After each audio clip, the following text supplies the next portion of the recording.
আল্লাহ পাকের কাছে কোনো কিছু চাইতে গেলে একটা মাধ্যম লাগে।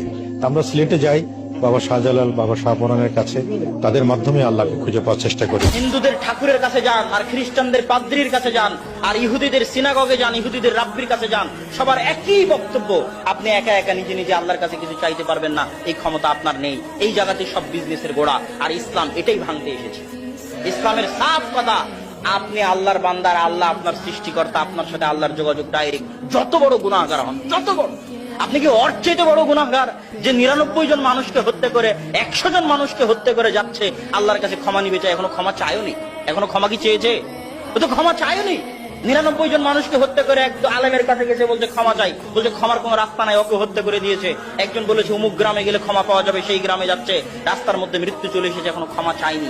আল্লাহর কাছে ক্ষমা চাইনি এমন একটা বান্দা যে মাত্র ইচ্ছা পোষণ করেছিল ক্ষমা চাইবে, তাকে ক্ষমা করার জন্য আল্লাহ জমিনকে বললেন, জমিন এই দিকে হয়ে যাও, ওই দিকে হয়ে যাও। ফেরেশতাদের বললেন, যেই জমিনের দিকে, যেই গ্রামের দিকে যাচ্ছিল ওটা যদি কাছে হয় তাহলে তাকে ক্ষমা করে দাও। আল্লাহর কাছে যে ক্ষমা চাইনি তাকে ক্ষমা করার জন্য আল্লাহ কৌশল অবলম্বন করলেন।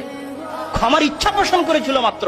আপনি যত বড় গুনাহগার হন না কেন, যত বড় গুনাহগার হন না কেন, আল্লাহ আপনার ওই পীরের চাইতে, ওই বাবার চাইতে শতগুণ, লক্ষ গুণ আল্লাহ আপনাকে ভালোবাসে। ওরকম হাজারো লাখো কোটি পীর জানা করতে পারবে, আল্লাহ সুবহানাহু ওয়া তাআলা একাই তার চেয়ে বেশি করতে পারবে।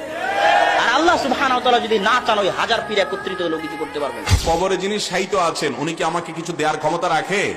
কোনো ক্ষমতা রাখে না। উনি নিজেও আল্লাহর গোলাম, অতএব ওখান থেকে কিছু পাওয়ার উদ্দেশ্যে যাওয়াটা হলো শিরক।